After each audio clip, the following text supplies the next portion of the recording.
Let everyone know that it's the best. Or the worst. TNMP, the Nerdy Misfit Podcast, with your hosts, Connor O'Neill and Matthew Hughes.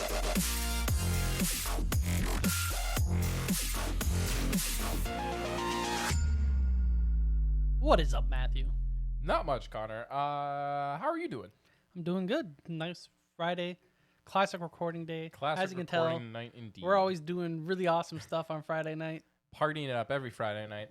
But yeah, Connor, happy 20th episode. It's the 20th episode. I know in a long scheme that's really not a lot.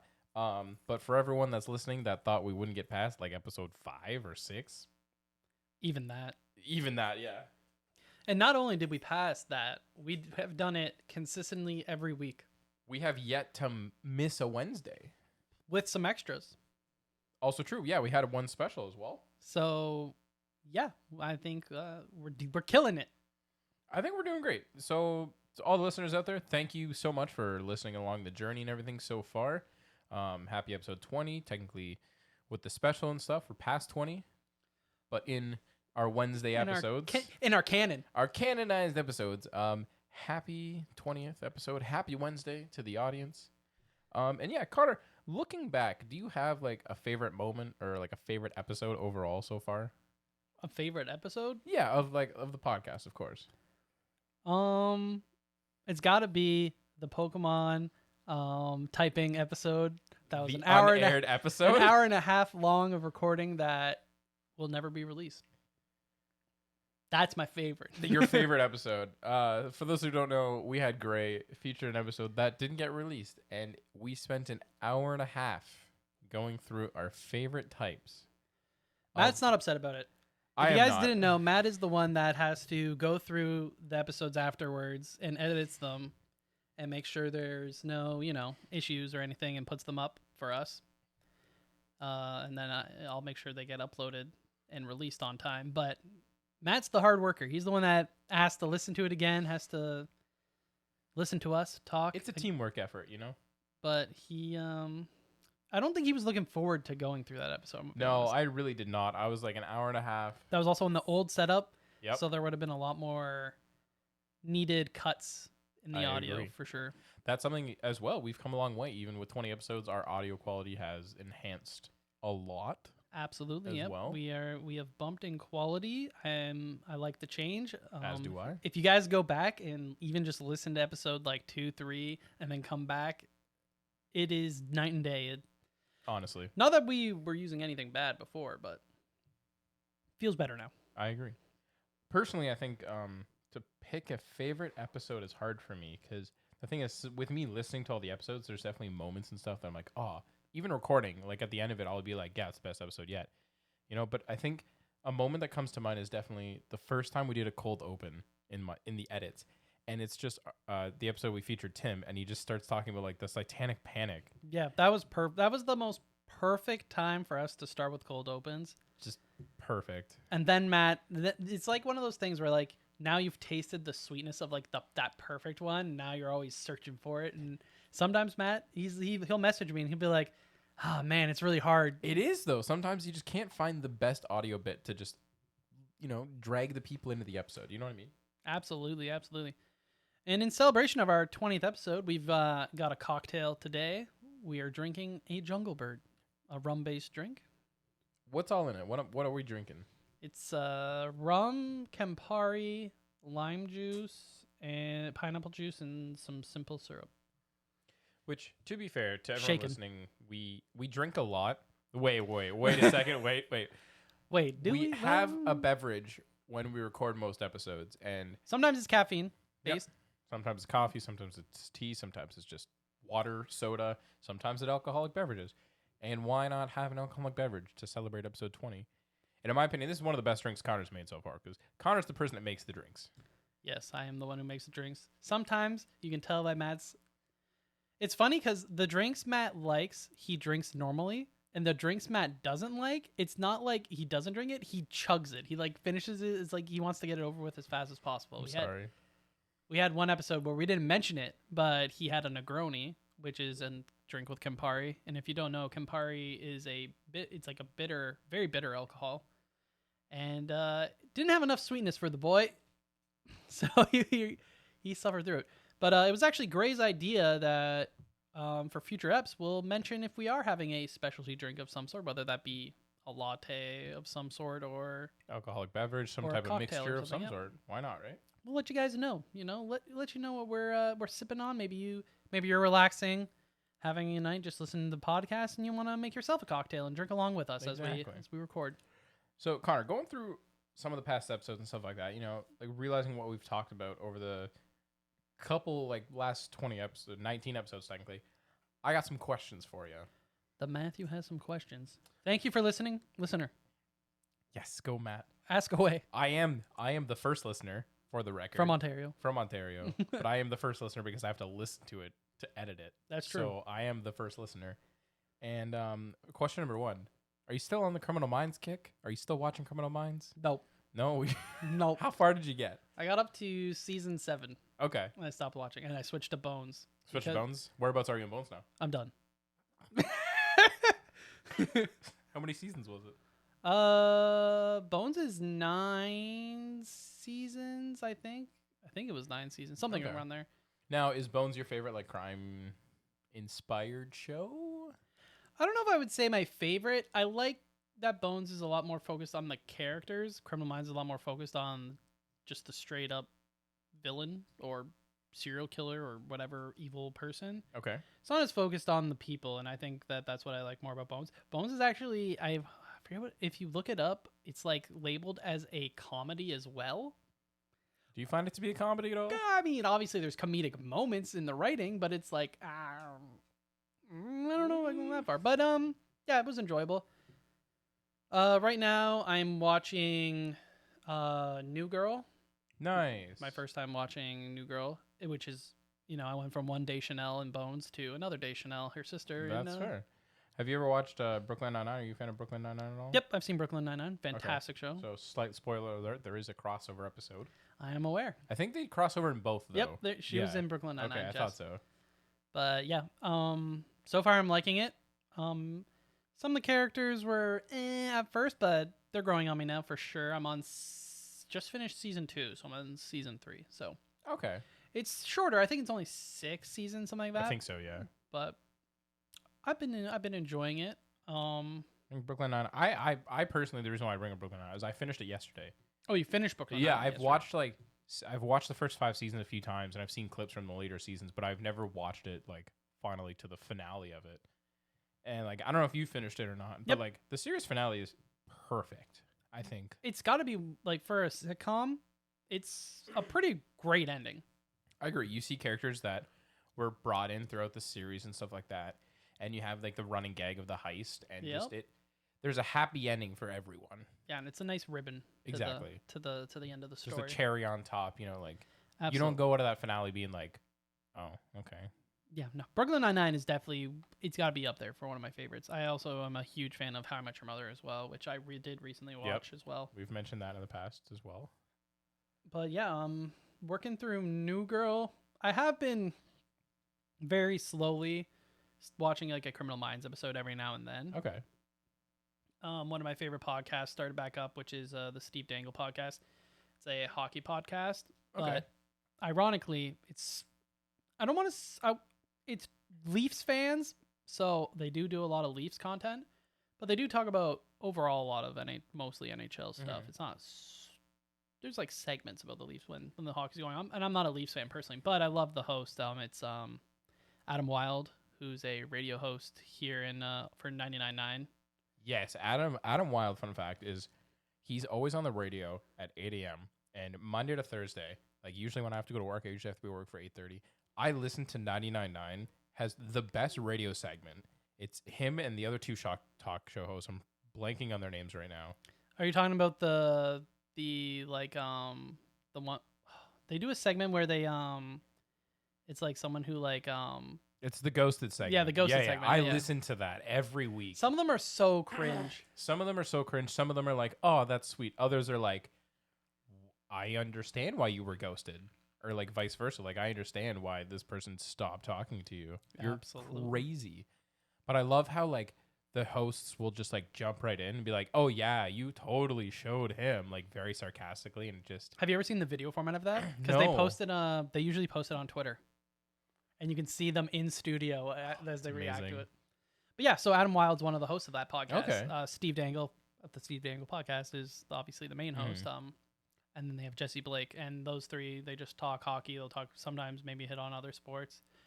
But it's just one of my. It's like maybe an hour and a half. But I usually listen to it before bed. It's Do you listen to any other podcasts? I mean, I feel like we're on a podcast, and I feel like we haven't actually even mentioned like what I listened to a few. So but like I've listened to Critical Role. Yep. I haven't actually. I'm not caught up on the campaign 3 they're working through. But I also listen to. It's called The Dive. It's a podcast focused on the North American League of Legends Championship Series. Okay. And then the Steve Dangle podcast. And then I also listen to Trash Taste, which is 3 of the biggest Annie-tubers have a podcast. And those are the big ones. Those are the big ones that usually I'm catching the episodes when they're out. Okay. Critical Role, usually I'll let build up, and then when I'm feeling like that binge, I'll like go through it. But so you have a nice range of podcast listens, I find. Yeah, and then I also listen to I don't listen to these ones as often. It's more sometimes they'll cover topics that I'm interested in, and that's when I'll give it a listen. And those are 2 tech podcasts, and that's that is the Waveform podcast, which is MKBHD, who is a tech YouTuber. Okay. And the other one is the WAN Show, which is by Linus Tech Tips.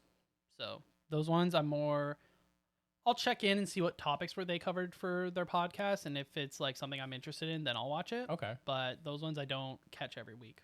Makes sense. How about you? What type of podcast do you listen to? I listen to a few actually. I'm just like pulling them up here to like make sure I have the names right. One of the big podcasts I listen to is one called Dear Hank and John. It's done by the Vlog Brothers. They've been on YouTube since the dawn of YouTube. The Vlog Brothers. It's Hank Green, John Green. They're both authors, so I know them from like the books they've written. I know them from YouTube. I know him from John Green's films that his books got adapted. There's Fault in Our Stars, Paper Town. Hulu did Looking for Alaska TV show, which was really enjoyable, by the way. But it's just them answering questions. And it's just the 2 brothers just chit-chatting back and forth. They answer fan questions, science questions, and everything. They'll go on tangents similar to us. They just chat it up, you know? It's just having a good time. Chatting up. Another big one is Welcome to Night Vale. Okay. Which is one of the first podcasts I ever got into, and I thought it was really neat. It's a fictional city called Night Vale in the middle of nowhere. You don't really know too much going into it. And you're just listening to this radio show host talk about the things that have happened in this town. And then about episode 12 or 13, they start bringing in different voice actors to voice different people that live in the city. Okay, that's cool. But it's like extreme. Like he'll just talk about how like there's the glow cloud, and there's like this dog, the dog park that dogs aren't allowed into. And there's a crazy old lady named Josie who said to everyone that this light bulb was touched by angels, and she's trying to sell it. And like, it's just very out there. There's a Carlos who's a scientist who cuts his hair, and the city goes wild because he cut his luscious hair. And it's like, oh my, it's very weird. But the cool thing about it is every episode they'll be like, and now time for the weather, and it will be instead of them saying a weather report, it's a song from a random artist they found. So they feature different musical artists every single episode. So they're getting some other people some notice and recognition. Exactly. That's nice. You can pick up like physical novels of the universe. They've read, I think, 3 or 4 novels that just take place in the town. Oh, that's kind of cool. So it's like similar to Critical Role, where like they've created their own content past. It's evolved past what the podcast is. And you can buy physical copies of the recordings of what was said. So I have the first 2 volumes of the recordings, and I have 3 books so far that takes place inside the universe. But it's such a cool concept. I mean, there's other ones that I like, kind of similar to you, where I'll pop in if a topic seems interesting. If it seems interesting to you? Yeah, I have like How to Be a Better Human, TED Talks. There's a freaky folklore. That's a really cool one too. Just a little bit of anything and everything, really. It's like, I think that's basically Ear Biscuits, because I'm a big Good Mythical Morning fan. Oh yeah, Good Mythical Morning is great. Ear Biscuits is always a good one. And then of course you listen to the best podcast of them all, the Nerdy Misfits exactly, podcast. The Nerdy Misfit podcast. If you haven't heard it before, you should really check it out, everyone. And tell all your friends about it. It's the best. Tell all your friends. Just, anyways. So I was also thinking too, is over the last like episodes we've talked about our favorite Marvel storylines, favorite DC storylines, some of our favorite anime protagonists, various things Of course. throughout, right? Who are some of your favorite like villains? Because I feel like we've talked so much about the heroes and who we like here and so on and so forth, but I feel like we haven't really talked about like the opposite. Well, I like Darth Vader. Okay. I like Darth Maul. Okay. Those guys are pretty dope sauce. I love them. We could break it down a little bit. Like obviously those are Star Wars villains, right? Those are Star Wars villains, yeah. Yeah. I like... I'm curious what you're gonna say for Marvel because I know you're a big Spider-Man fan. Yeah, it's hilarious that you say that because those are who I'm going through right now is just Spider-Man villains. It's not even Pull up like... the Sinister 12 It's and be not like, even like Marvel villains. I'm just thinking No. of Spider-Man villains. he has some of the best villains though, so it makes sense. It's hard not to say Venom. It's basically bad Spider-Man, really. Yeah, to the extreme. Yeah, but and also obviously the symbiote suit for Spider-Man. That whole arc is great. Anytime the symbiote's involved is Yeah. just great. Venom, the Joker. Yeah. Like it sounds so, cliche, but the like, thing is it's such a good There's a reason why they're so popular and cliche of characters. the Court of Owls. Yes. I don't know if you would like to say the court as a whole or Talon specifically. Talon's cool, but I like the whole premise of the court. Like the It was underground. fresh. It was new, and I think Obviously that's it was also new, why but it was so big, right? I think those are good ones. Yeah, I think Doc Ock is also a pretty fantastic villain in terms of both looks and I love how Spider-Man's villains are also so many of them are intelligent people too. Yeah. Like Kirk Connors is brilliant scientist. You have Norman Osborn, who's obviously Another brilliant intelligent. scientist. Doc Ock, Doc Ock. Lizard. It's funny. Kraven the Hunter is the only non-brilliant scientist. Jacques Deman, Smelting Hunt. Mysterio as well. Mysterio. Another big one. Mysterio is not a scientist though. True. He's a special effects artist. Vulture. Vulture, yeah, okay. Is he a scientist as well? I believe he is, yes. Then, well, it depends. If you go old school Vulture, where he was like stealing age, Yeah.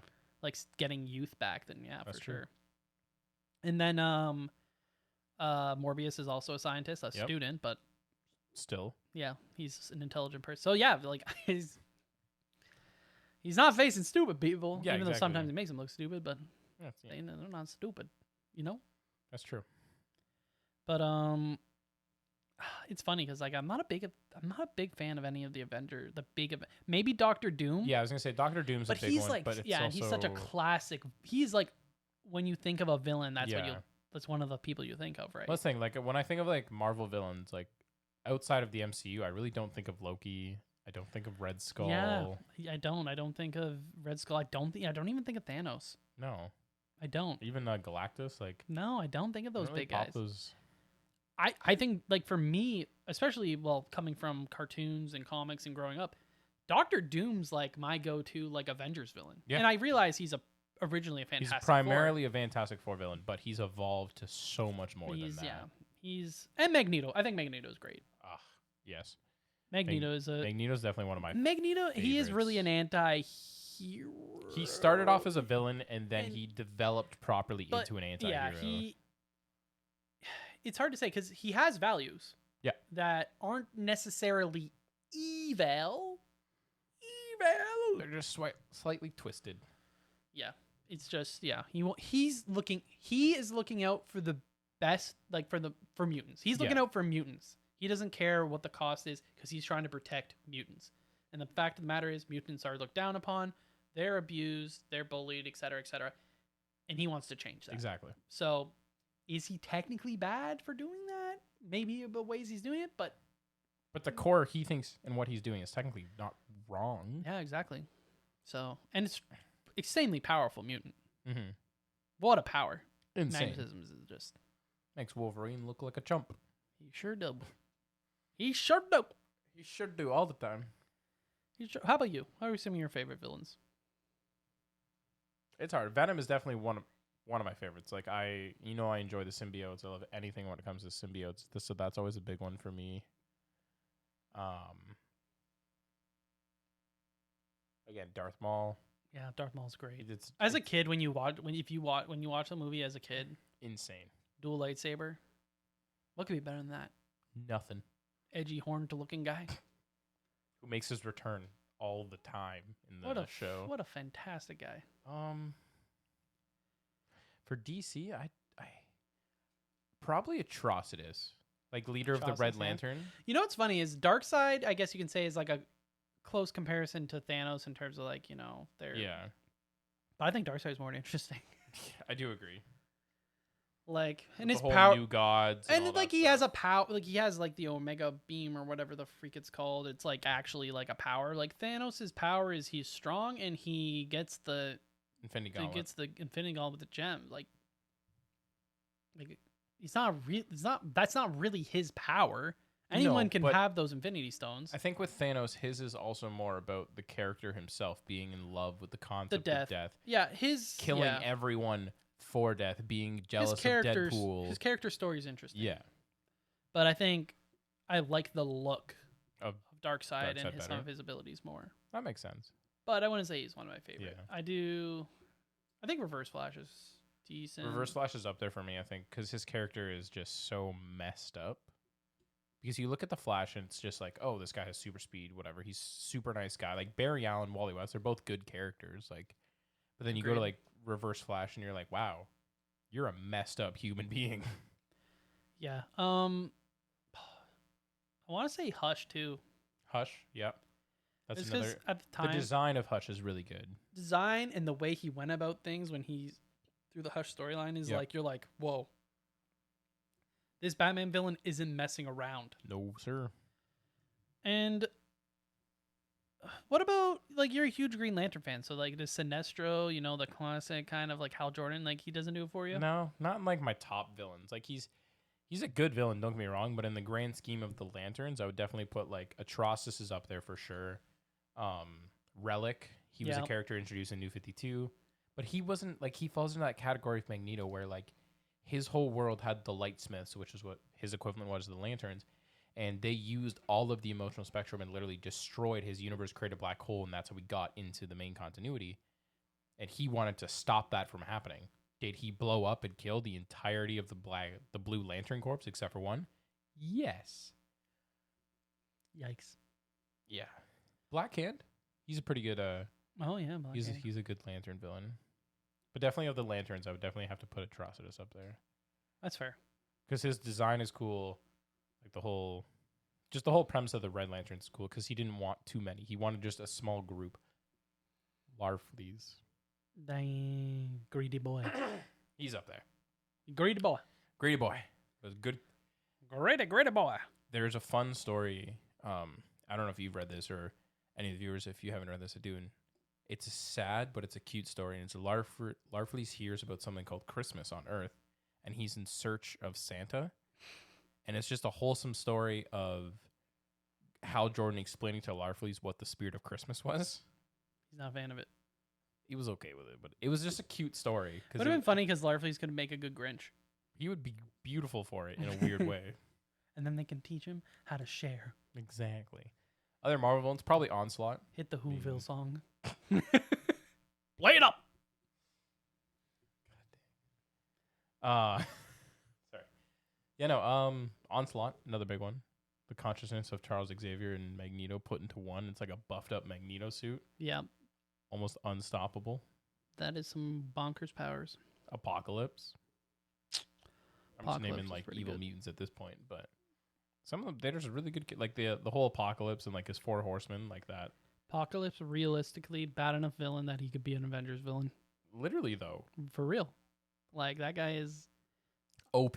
I'm surprised he hasn't been a villain for the Avengers, and like the Avengers and X-Men have to work together. Right. Instead of fighting each other like they did 10 years ago. All the time. Like they're doing right now in the comics. Except they're also fighting the Eternals right now as well. Gotta fight everyone. You gotta. If you're fighting against bad, you gotta fight against good. Exactly. You either live long enough to see yourself become the villain. Which is funny because now thinking about this, DC has never done that. Had someone what? Like the heroes go against infight? I guess there's like outside of the first volume of the Justice League coming together. I'm putting air quotes up here. Yeah, I mean, like I guess you have Batman v Superman. But that's Dark Knight Returns. Like that's a futuristic story. But I'm saying like main continuity, the Bat family's not really going up the Justice League. I guess yeah. You see Batman, the Bat Family fight. Like Bruce obviously has head-to-heads with the Red Hood many times. That's still just inside the. Like, there's Injustice, there's Kingdom Come, there's Dark Knight Returns, where they're in the future, different universes, but in the main continuity, I never see, like... Yeah, that's fair. Or at least it's, like, so... But I think that's because of the whole race thing. Like, Marvel's introduced mutants. Yeah. Which is, like, this... Other race. Essentially another race within the human beings, and then you have Inhumans, essentially another race. Right? So you've created these, and it's not the same. DC, for the most part, it's like there's humans and then there's a few aliens. And they just... occasional god. And they just accept them. It's true. You know? That's the whole DC's the humans pretending to be gods, and Marvel is gods pretending to be humans. Yeah. Which I always support that. I think that is the easiest way to differentiate Marvel and DC, because it's true in my opinion. Like a lot of DC characters, whether it be Batman, Green Lantern, even the Flash, technically it's these humans trying to be gods, right? And then you look at Marvel and you're like, oh, Spider-Man just wants to be a normal teenager. Yeah, just wants to be a human. The mutants just want to get accepted. Like, it's a lot of, even the Fantastic Four, they're super Captain America he just wanted to be accepted. Exactly. Like, you have all these characters that have godlike abilities, and all they want is just to be a human, just to fit into society. Yeah. You know?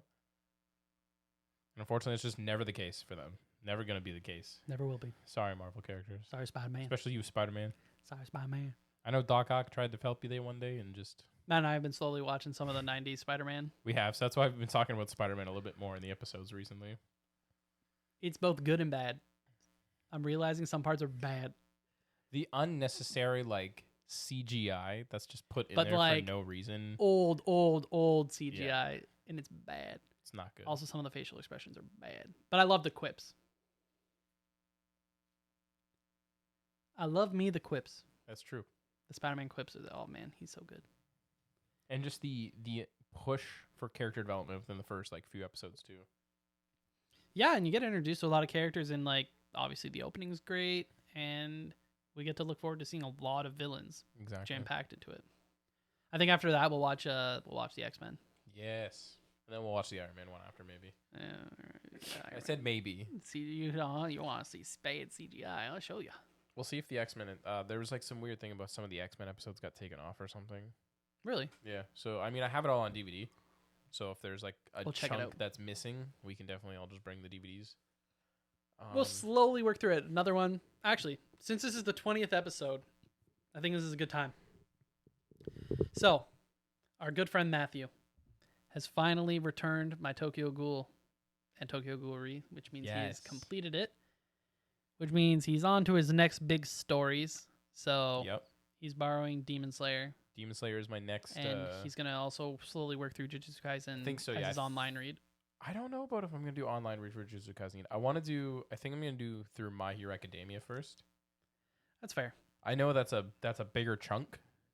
Definitely but longer. Yeah. What I want to do is I think I'm going to read like 100 chapters, read something else, jump back. Because My Hero Academia, the thing I enjoy about it is that once the arc is done, there's like a couple chapters that's a nice break, and then it jumps back in. Unlike One Piece, where they kind of have like a cool. They kind of have he almost has like a cooldown-ish a chapter or two. Chapter or two, yeah. Because even like the first few volumes, you have like one arc, and then it's like okay, they're doing a training montage for a chapter or two, and then it goes back, and then a few other things happen, giant arc, and then the most recently is like there's a huge arc, and then they talk about how like there's going to be residency on the school. So there's like just 2 chapters of the teachers visiting all this.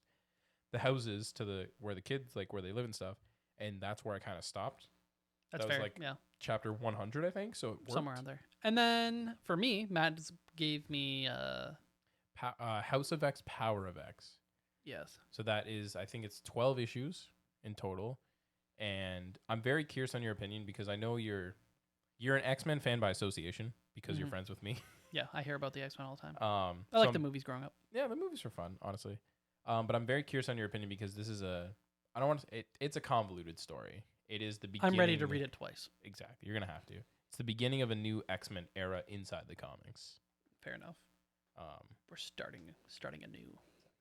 But since 20th episode, I know we've said that a few times. I want to talk about this new fandom I'm slowly getting into, and I don't know how long I'm going to be in this fandom because, Connor, as you know, I'll bounce around. Arby's.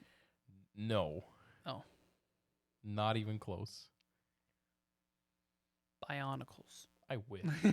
I wish it was Bionicles. No, Teenage Mutant Ninja Turtles. Ah, I was with you when you bought The Last Ronin. Yes. So, and I read it, and phenomenal story. You know, I like my The art was great. The art is amazing. It actually jumped between 3 art styles because you see some memories, and depending on the mood of the memory, there was like a black and white style, like really shaded, almost like an aggressive mangaka. Fair enough. Okay. And so are you saying this is a new fandom because you're gonna try and maybe look and read more stories? Is that what you're saying? Ish. Like I watched the 3 movies growing up. You know, like the weird live action ones. You pick up. I think I remember you picking up when we used to pick up our polls. There was like a crossover with the Mutant Ninja Turtles. Batman. Batman. So there's a Batman Ninja Turtles. They've done 3 crossovers now in the comics. I remember reading part of the first one and I thought it was weird, but they did do a movie for it. There's an animated movie, which I kind of want to watch. I'll probably watch it. It's Batman and Teenage Mutant Ninja Turtles team up. So I might watch that. But I read The Last Ronin, and the story was just great. The artwork was great, like you mentioned. I didn't know where the story was going to, because I'm not too familiar with TNMP villains characters, right? Other than like the 4 Turtles, April O'Neil, and Casey Jones, and knowing they're Shredder. But it was really good. Like, it was a refreshing new story, and the art. I keep saying the artwork is nice, but it like, is. The artwork is. It's a big deal for, I think, both Matt and I. We are very particular about our, especially for comic books. For me, it's like there's a lot of effort that goes into inking and the art and stuff, and sometimes it hits or it doesn't. Yeah, sometimes I look and it doesn't even matter if the story's good. Like, if I'm not enjoying the art, yeah, I don't want to read it. It's the cliche of never judge a book by its cover, but if the cover of the book doesn't look good, like it's. Well, and the book is a bunch of pictures. Yeah. You gotta be good pictures. You gotta look it good. So that's okay. So that's interesting. So, but it's gone more now. So I read the graphic novel. I finished it up. It's a scary thing for Matt. I brought it to work. My friend Hayden actually read it in a single day as well, and he was like, "This is insane." Killer? I was like, "Yeah, man. I think it's a great story because it was my first TMNT graphic novels. TMNT in the comics have been going on since the 80s. I want to say, if not earlier. Like, they're an older. Yeah, they're aged now for sure. Yeah, but I remember watching like the mid-2000s cartoon. Yeah. Bang and open. Great opening. I remember watching some of the episodes, and then there's this new TV show, new animated one, called Rise of the Teenage Mutant Turtles. I've heard that this one's the Rise of the Teen is supposed to be very good. That's what I've heard too. It's the best animated show they've ever done for Teenage Mutant Turtles. Which is insane because I know the 2012 one was very weird CGI. Is that the one that was like held in the future too, or no? There was one that was really weird. Anyways, continue. So Rise of the Teenage Mutant Turtles has 2 seasons. Haven't watched it yet, but the whole premise is that the turtles are 4 different types of turtles. So like Donatello is a soft shell turtle, Raphaela is a snapping turtle. So like the turtles go towards kind of like what their personalities are, right? Because Donatello being the soft shells, he's more technological advanced, so obviously he'd have more things to protect him, right? But Netflix teamed up with Nickelodeon Animation Studios and created a movie called Rise of the Teenage Mutant Turtles, the movie. And I watched somebody review it on TikTok, and they're like, "This movie's supposed to be for kids, but like this like hits the feels." I was like, "Okay, I'll give it a try." 5 minutes in, it had me. Oh man, why? Because it was Teenage Mutant Turtles. Hit me, just seeing animated that kind of hit me nostalgic. And then it was a time travel based movie. Oh, Matt loves his time travel. It was like Days of Future Past style kind of thing. So within the first 5 to 10 minutes, Leonardo's in the middle of like this broken down city with Casey Jones or whatever, right? And Leonardo's like, "You need to go back in time. You need to stop Krang, fix this or whatever, right?" And he's like, "No, I can't do it, da da da da da." And it's only Leonardo, right?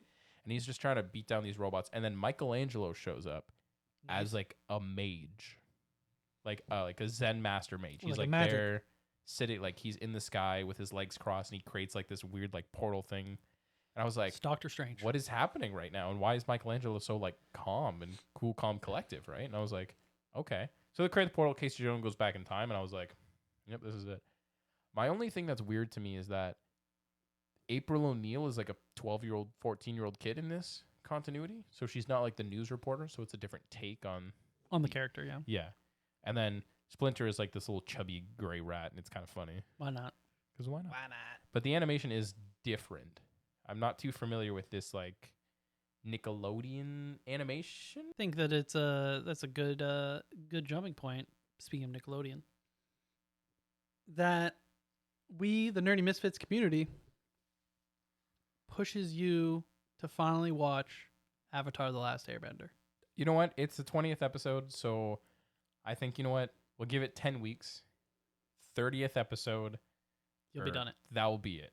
30th episode is going to be a nice Last Airbender, kind of fanciest special. We can talk about it. Maybe we'll have Gray on. Gray's a huge fan of The Last Airbender. I know Tim is also a big fan as well. Hugely insulted by the fact that you haven't seen it. I know. We'll get a fourth mic. We'll get 2 extra people here. It'll be a full We'll get Matt's. Crowded. He'll take a full notes. Oh, yeah. He'll do his homework. He'll come back with a whole notebook filled with notes about the series, and he'll tell us what he liked and didn't like. Exactly. Yeah, it looks I'm good. down for it. Yeah, the animation, like, it's weird, you know?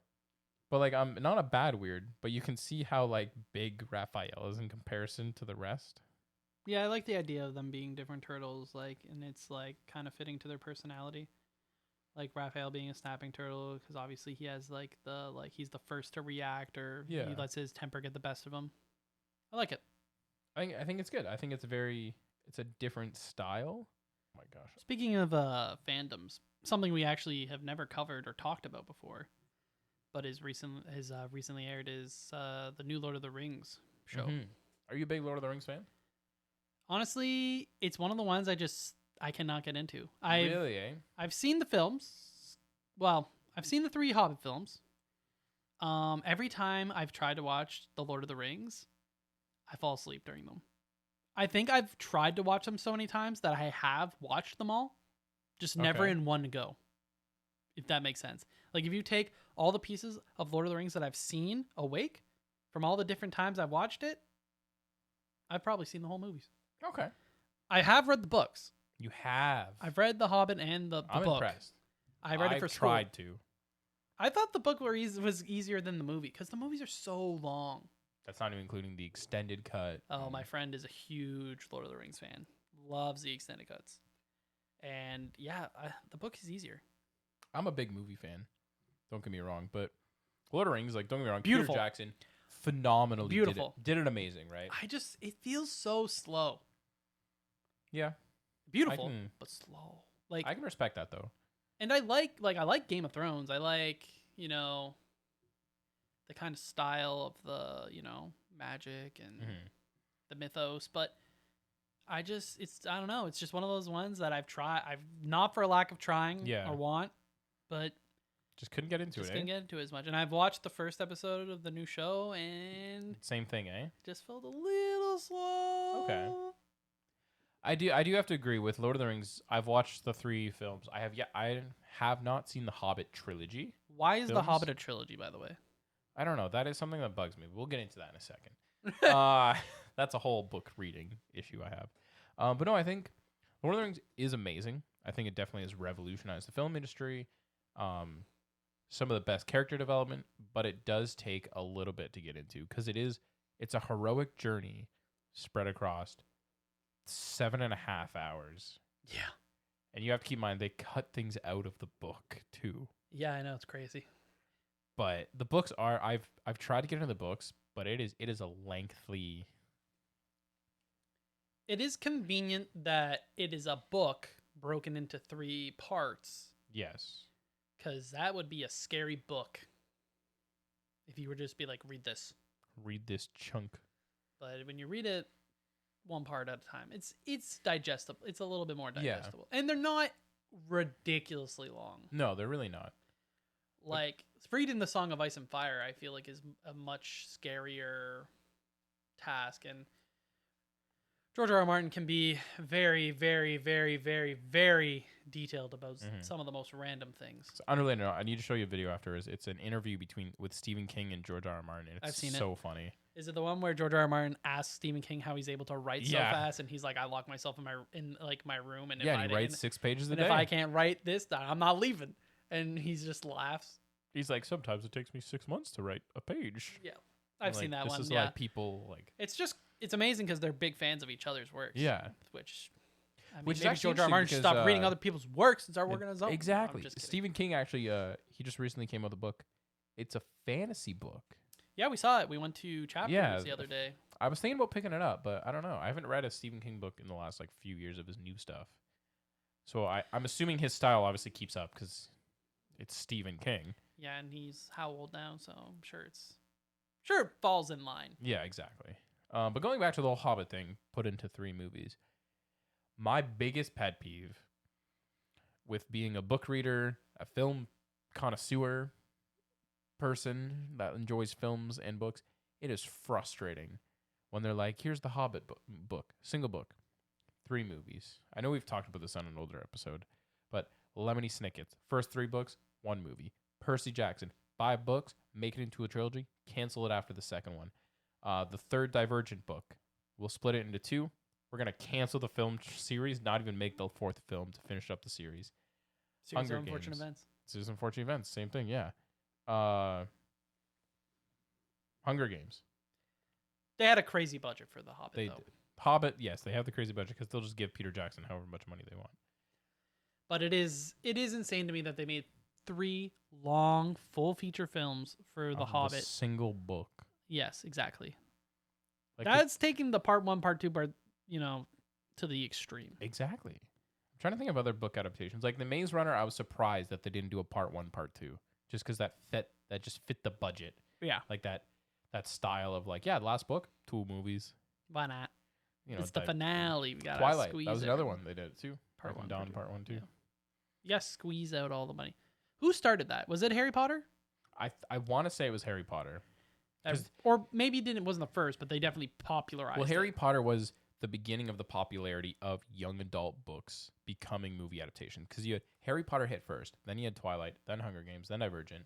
There was Maze Runner, there was Darkest Minds, there was But I just mean in terms of part 1, part 2. Oh, yeah. For the final film, right? Yeah, I think that was obviously, very much a... they did it because they didn't want to leave anything. For the most part, didn't want to leave any major things out, I'm sure. because Harry Potter still does have a huge fan base. But now with some of the part 1, part 2s, it really does feel like they're just trying to stretch how much money they can make. Because there definitely are some that you can get away with a 2. Even if it has to be a 3-hour movie, you can get away with it in one movie. In my opinion. I do agree. It just didn't fit. I don't understand it to my... Yeah, the 3 films is much. It's a little bit much. Pretty film, though. Everything looked good. Mm-hmm. Beautiful, don't get me wrong. But yeah, so you heard it here first. Matt will... Next time we check in terms of what people are reading, Matt will hopefully have read Demon Slayer. Yep. Maybe some more Teenage Mutant Ninja Turtles. Yep, probably. Watch some more. I'm only halfway through the movie. So I'll probably hoping to Demon Slayer, finish up TNMP, maybe see if there's any good, high-end, popular TMNT graphic novel stories. For sure. Watch the Batman TMNT movie. Catching up on My Hero. Catch up on My Hero. Probably start Jujutsu Kaisen. Yep. Which you'll probably mention. I'm sure you'll mention in a podcast. Yeah. Later down the line when you start it. And he'll start Avatar: The Last Airbender. Yes. I'm hoping by the next time we catch up, talk for this kind of what you're reading, what you're watching kind of segment of our podcast. Hopefully I'll be done book 1 of Last Airbender, because I know it's split into 3 books is what they call it, right? Yeah. 3 seasons, 3 books, the 3 elements that he needs to learn. I know the basics. He knows the basics. But yeah, I think let's classic Nerdy Misfits fashion. Let's move on to some fan questions. Fan questions. We got a couple fan questions here from one of our listeners from the States. America. Thank you, Rhea, for listening. Thank you for listening. And her question is favorite live action anime. I feel like this is a trick question. Favorite live action anime. I'm going to go through and tell you which live action animes I've seen. I'm going to say One Piece, because I love One Piece. And it's not out yet, so I can't judge it. So I can't hate it yet. I've seen 2, and I didn't even finish one of them. Fullmetal Alchemist was horrible. Didn't watch the live action of that. Death Note was horrible. I did not get past the first 10 minutes of Death Note because Ryuk shows up in the classroom and Light hides under a desk like a little bee. Ghost in the Shell, bearable. Oh, the Scarlett Johansson one? Okay. A lot of people didn't like that Scarlett Johansson was obviously cast, but high budget and okay. Honestly, I didn't mind the Tokyo Ghoul one. That's the thing. That's the only anime film I finished. Did they make another one though? I don't know. Because I thought the Cognes looked pretty sick. Honestly, yeah. Like I know there's a cliche in like Western civilization over here in North America, where if the Japanese do a live action adaptation of a manga or an anime, it doesn't receive well over here. But for the listeners, Connor and I saw a live action Tokyo Ghoul movie a few years back now in theaters. It was terrible at the beginning because it took them 4 times to get the actual movie started.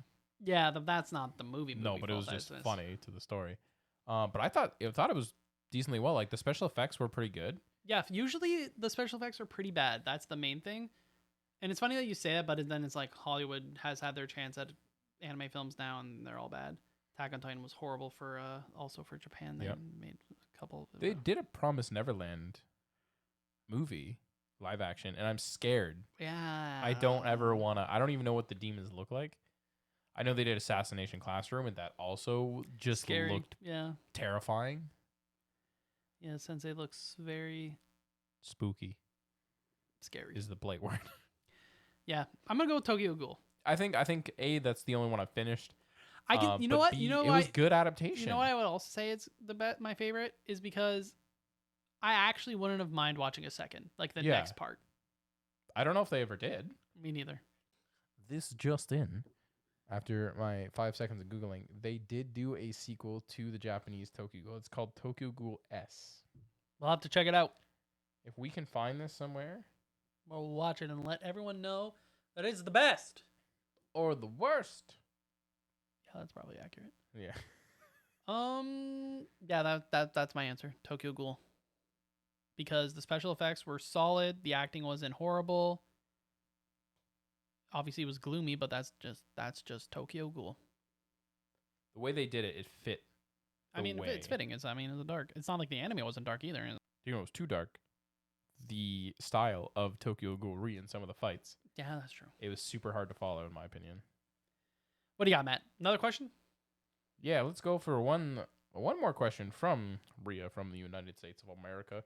If you could date one superhero, who would it be and why? Date one superhero. Does that mean supervillain, superhero, just strictly superhero? Straight superhero.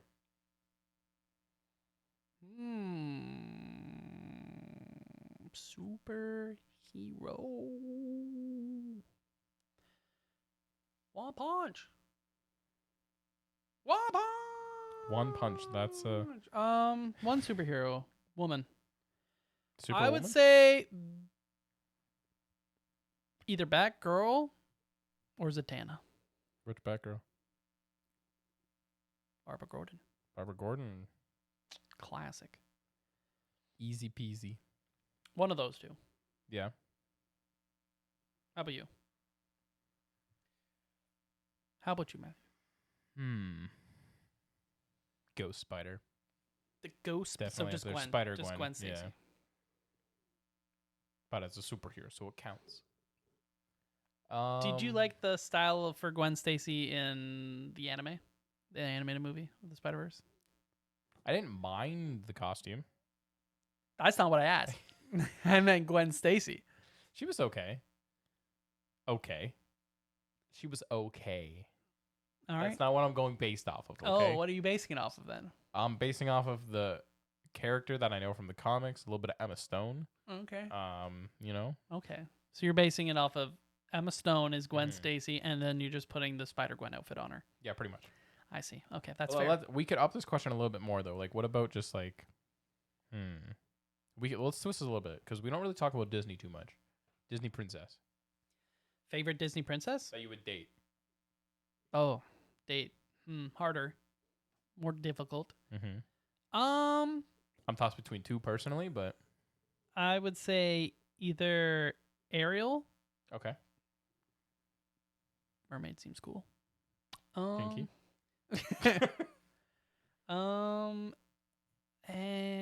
my second would be probably Anna. Okay. From Frozen. Yep. Okay. She seems like a happy, down to earth, likes to sing kind of girl. Yep. Okay. I'm tossed between two. Rapunzel, like Tangled. Yep. Yeah. Or Belle. Yeah, Belle's my third for sure. Like a couple different reasons. You know, she likes to read. She likes to read. She's an intelligent lady. Emma Watson.